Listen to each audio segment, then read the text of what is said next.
আসসালামু আলাইকুম। আজকে হচ্ছে ৪৫ দিনের স্টাডি চ্যালেঞ্জের ১২তম দিন। আজকে ১৭ তারিখ। গতকালকেও পড়ালেখা করছি, কিন্তু অত একটা শ্যুট করা হয়নি। আমার আম্মু অসুস্থ ছিল। আজকে সারাদিনও ওনাকে নিয়ে মেডিকেলে ছিলাম। তো ওনার সিমটমগুলো দেখে ডাক্তার ডেঙ্গু টেস্ট দিল, টেস্ট করাইছি। আগামীকালকে রেজাল্ট দিবে টেস্টের, দেখা যাক কী হয়। হোপসো নেগেটিভই হোক। তো পড়তে বসতে বসতে মেডিকেল থেকে আসছিলাম দুপুরবেলা, এসে টিউশন করাইলাম। এরপরে ফ্রি হইতে ৭টা, তারপরে আম্মুকে দেখতে বাসায় অনেক মানুষ ছিল, খালামণিরা আসছিল। তো সবাই চলে গেছে। এরপর পড়তে বসতে বসতে একদম 10:30। অন্যান্য দিন হইলে বলতাম যে আচ্ছা আজকে তো 10:30 বেজে গেছে, কালকে থেকে পড়া শুরু করি।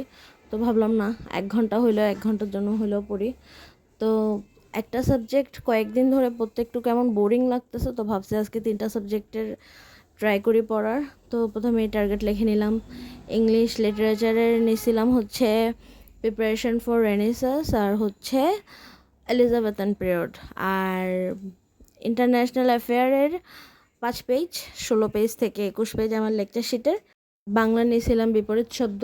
ইজি একটা টপিক নিয়েছি, কারণ রাত হয়ে গেছে, এত পড়তে ইচ্ছা করবে না আমি জানি, খালি পড়তে বসছি। তো লেকচার শিট থেকে রেনেসাস পিরিয়ডের প্রিপারেশন ফর রেনেসাস আর এলিজাবেথান পিরিয়ডটা পড়লাম। এরপর আমার নোট খাতা ছিল, ওখান থেকে পড়লাম। মিরাকল থেকে একটু করে রিভাইজ দিয়ে আবার ওখান থেকে যে কোশ্চেন আনসারগুলো ছিল ওইটা পড়লাম। প্রশ্ন ব্যাংক থেকে আর কোশ্চেন আনসার পড়ি নাই, ওখান থেকে একদম পুরা রেনেসাস শেষ হয়ে গেলে একসাথে পড়বো এর জন্য। আর ইন্টারন্যাশনাল অ্যাফেয়ারও পড়তে বসছিলাম। ইন্টারন্যাশনাল অ্যাফেয়ার আমার প্রথম প্রথম পড়তে ইচ্ছা করতেছিল না, কিন্তু গতকালকে মানে 16 তারিখে আমি অনেক ইন্টারন্যাশনাল অ্যাফেয়ারের উপরে ক্লাস করছি, প্লাস ইউটিউবেও একটু রিসার্চ করছি। তো আমি ভাবছি ইন্টারন্যাশনাল অ্যাফেয়ার যেহেতু আমার অনেক হার্ড লাগতেছে, ইন্টারন্যাশনাল অ্যাফেয়ার আমি পুরা পড়বো না, কিছু কিছু পড়বো। এই তো আধা ঘন্টা পড়ার পর আম্মুকেও একটু যাই উঠে উঠে দেখে আসলাম। উনি আসলে অনেক বেশি অসুস্থ, শোয়া থেকে উঠতে পারতেছে না। তো আবার পড়তে বসছিলাম। তারপরে ইন্টারন্যাশনাল অ্যাফেয়ারের অল্প অল্প করে পড়বো। আমি কিছু টপিক ঠিক করছি যেগুলো পড়বো, সব পড়বো না, আমি দেখাবো। লিখছে আজকে, দেখাইতে মনে ছিল না।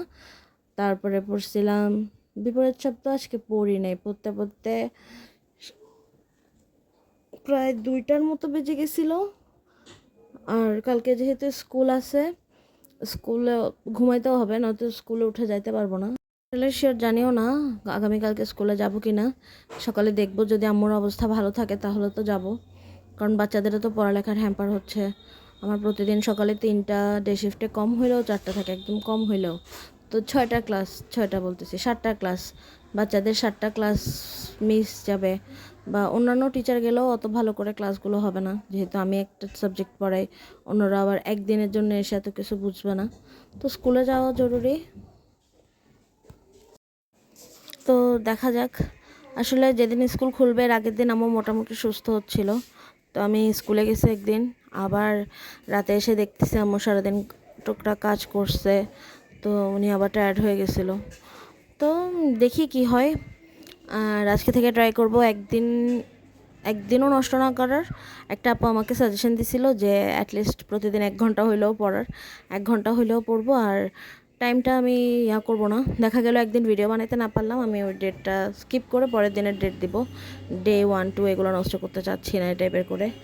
তো এই তো কারেন্ট চলে গেছিলো, নয়তো দেখা যেত আমি আরও আগে শুয়ে যাইতাম, পড়া কমপ্লিট করতাম পারতাম না। কারেন্ট চলে গেছিলো পর ভাবতেছি আচ্ছা ঘুমাইতে তো এমনিতেও পারবো না যেহেতু কারেন্ট নেই, তার চেয়ে পড়ালেখাই করি। তো আমি আমার টেবিল ল্যাম্পটা নিয়ে, কারেন্ট ছিল না দেখে পড়ালেখা করছি। ওই যে বলছিলাম না, কারেন্ট গেলে আমার পড়ালেখা আরও বেশি ভালো হয়, কারণ তখন তো মোবাইল চালানোর বা অন্য কিছু করার কোনো অপশন নাই। তো এই তো 2টার মতো পড়লাম। ইংলিশ লিটারেচার পড়তে আমার অনেক টাইম চলে গেছিলো। আর ইন্টারন্যাশনাল অ্যাফেয়ারটা জাস্ট কোনো রকম রিডিং পড়ে ফেলছি। ক্লাস করছিলাম যেহেতু গতকালকে, এটাতে আজকে আর এত একটা প্যারা লাগে নাই। তো দেখা যাক। বাংলাটা পড়তে পারি নাই, ঘুমাই গেছি, কারণ ঘুম আসতেছিল। আর স্কুলের টেনশন হচ্ছিলো যে কালকে সকালে যদি উঠতে না পারি, স্কুলে যাইতে না পারি, এই কারণে বাংলা দ্বিতীয়টা আর পড়ি নাই। এটা আগামীকালকের টার্গেটের সাথে অ্যাড করে নেব। তো মনটা এত ভালো ছিল না, কারণ আম্মু অসুস্থ ছিল। ফ্যামিলিতে অন্য অন্য মেম্বাররা অসুস্থ হলে এক কথা, আম্মু হলে আরেক কথা, পুরা সব এলোমেলো হয়ে যায়।